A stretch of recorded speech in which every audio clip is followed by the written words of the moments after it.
Good morning, everybody. JB the Ranch Mechanic here, and another video today about my Honda ATV. This is a 2006 Honda Rincon. This morning I jumped on it and it did this, and it's still doing this. Put it in neutral.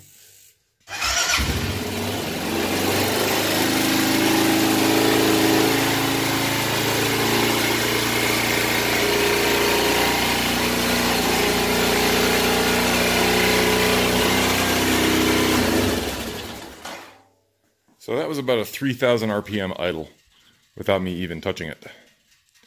And what's causing that, my presumption, is the idle air control valve being stuck. I'm going to show you how to access that here in a second, but I'm also going to show you something else. When you start these things, you'll hear a small electrical buzzing noise, and what that is the IACV kind of purging itself, opening and closing real quick, and it's just an electrical pulse being sent to that to kind of get it ready to have the bike being started. Usually it sounds very kind of low-key and not very noisy, but if you can hear this time, like it sounded like it was just going nuts. My presumption is that it is the idle air control valve that's the problem. So if you lift off your seat, and yes, I am going to be recovering this seat sometime soon, underneath here you'll have one of these, you got to take this little plastic cover off. I already lifted this guy off. I haven't actually taken the IACV out yet, but I just wanted to show this to you guys. That just unclips from there. You can rotate it out of the way, but this is your idle air control valve right here. You are going to need a security Torx driver set to get these two out, but you unplug it here, take these two screws out, the idle air control valve will just pop out. And you should be able to clean it and put it back in. So let me go grab my security bits and I will take this out and we'll see what we got. All right, so it's going to be a T20 security bit, and the only thing different about the security bits is that they have that little hole in the end of them, so they will engage on the little pins that stick up in the middle of these fasteners. So go ahead and pull these out. Uno.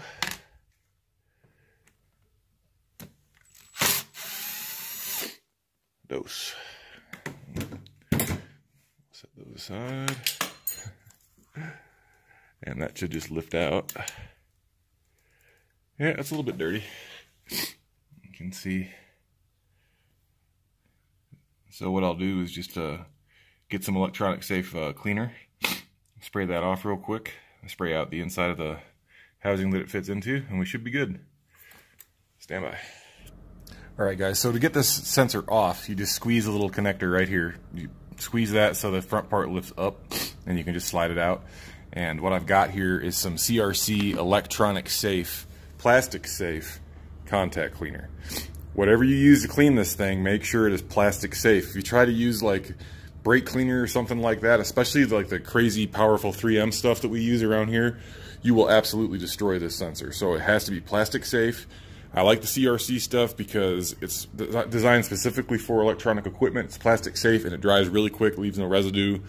You know, I'm not endorsed by CRC. This is just the stuff that I use. There are a lot of other options that would probably work as good or better than this. Just this is what I have on hand, so that's what I'm using. I only have one free hand, so I can't really do this holding the camera. So stand by, let me do this, and I'll show you the result when I'm done. All right, so a couple quick sprays with that, and you can see all the gunk and dirt and residue is off of that thing. It's nice and clean. Now this stuff is highly flammable, so it's okay. I mean, you don't want to spray copious amounts of it down in there into your throttle body, but I did spray a little bit down inside the bore of the throttle body just to clean out some of the gunk. It did have a little bit of a dust build up on there too, and I think that's what was affecting the sensor. Over time, this is the first time in 5,000 miles I've put on this bike in the last couple of years that I've had a problem with it. So it's a rare occurrence, but it does happen. So we'll put this back together now, and we'll see if that solved the problem. All right, got it back together. Got the retaining clip and everything put back on there. One thing I forgot to mention is that in the side of the idle air control valve, there is a long channel cut out. And on this side, close to your air tube, there's a little nub that sticks out of the inside of the bore. That long channel needs to be lined up with that little nub that sticks out so you can get the sensor back down in there and it can move up and down as it needs to. So that's how you get that line back up. Now I'll go ahead and turn it back on, see if that solves our problem. Hopefully it was just a quick and easy fix.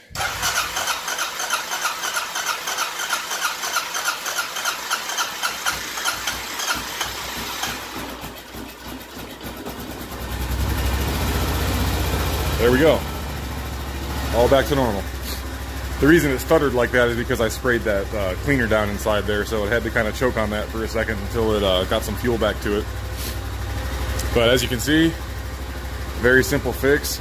I didn't actually wipe off the sensor at all. All I did was spray the contact cleaner on it, and it did the job for me. You don't need to use a Q-tip, you don't need to use a rag or anything like that. Just give it a quick spray, and that'll be all you need. So there you go. If you have a high idle situation, also when the idle is that high, it will not go into gear. So if you put it in drive or reverse and you're trying to go and all you're getting is more revs, that's because the wet clutch system on these bikes, if you have the RPMs too high, as a safety feature, it doesn't allow the clutch to engage. So just keep that in mind. But yeah, all you need is some plastic safe electronics contact cleaner and a security bit set. I got this at Harbor Freight, I think, for $6, and I've used it on and off constantly for the last year and a half. And the bits are garbage. They're really, really cheaply made, but for $6 in a situation like this, in a low torque application, they work great. And it's a nice thing just to have in your toolbox. So anyway, that's it, guys. A really fast and easy fix for a high idle on a 2006 Rincon. I believe this will work for any of the Rincons 2006 and up for the fuel injected ones. But yeah, that's an easy way to get that sorted out. So again, what I used is this CRC QD contact cleaner. It worked perfectly. It's actually very powerful stuff. I had a Band-Aid. I had a Band-Aid on my finger here because I got just a little blister on my finger yesterday. I pinched myself working on this other bike, and that contact cleaner ate right through the adhesive on that Band-Aid and peeled it off my hand. So it does work very quickly and very well. So anyway, thanks for watching, guys. Any questions, leave me a comment. I'll do my best to get back to you. Take care, and we'll catch you on the next one. See ya.